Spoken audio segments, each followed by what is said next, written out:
আমার নাম মোহাম্মদ জহিরুল ইসলাম বাপ্পি। আমি নারায়ণগঞ্জ থেকে আসছি।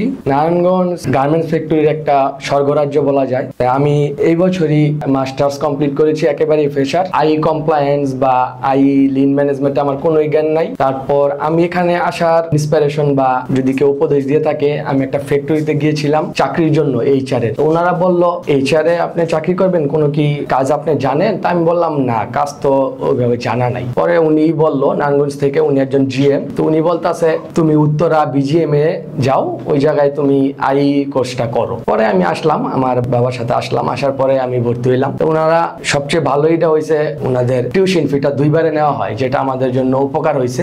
আর আমি একেবারে জেনারেল লাইনে, যেহেতু আমার এই জ্ঞান কম, এই কারণে একমাত্র আশা ভর্তি হওয়ার আগেও ওই GM স্যারকে, যে স্যার আমি কি 18টা 20টা ক্লাসে আই কোর্স করলে আমি কি চাকরির যোগ্য হব? তবে ইনশাল্লাহ তুমি ওই জায়গায় যাইতে পারো। আমি সবাইকে সাজেস্ট করি তুমি ওই জায়গা থেকে কোর্সটা করলে ইনশাল্লাহ তুমি একটা ভালো কিছুই করতে পারবা। ওনার কথা মতো আসলাম। আসার পরে আলহামদুলিল্লাহ ভালোই কোর্স করলাম। স্যাররা অনেক আন্তরিক, ভিতরে যারা আছে এই BGM এর সবাই অনেক খেয়াল রাখছে, এবং যে কোনো টাইমে আমরা ফোন দিছি কোনো বিরক্ত হয় নাই। আমরা দেশের এই খারাপ অবস্থায় আমরা অনলাইনে ক্লাস করছি, মানে সব দিক দিয়ে আমরা সাপোর্ট পাইছি। এই কারণে আমি কৃতজ্ঞ এবং আশা করি একটা ভালো রিপোর্টেড ফ্যাক্টরিতে চাকরি পাবো। দোয়া করবেন, এটাই আমার ইচ্ছা। আসসালামু আলাইকুম।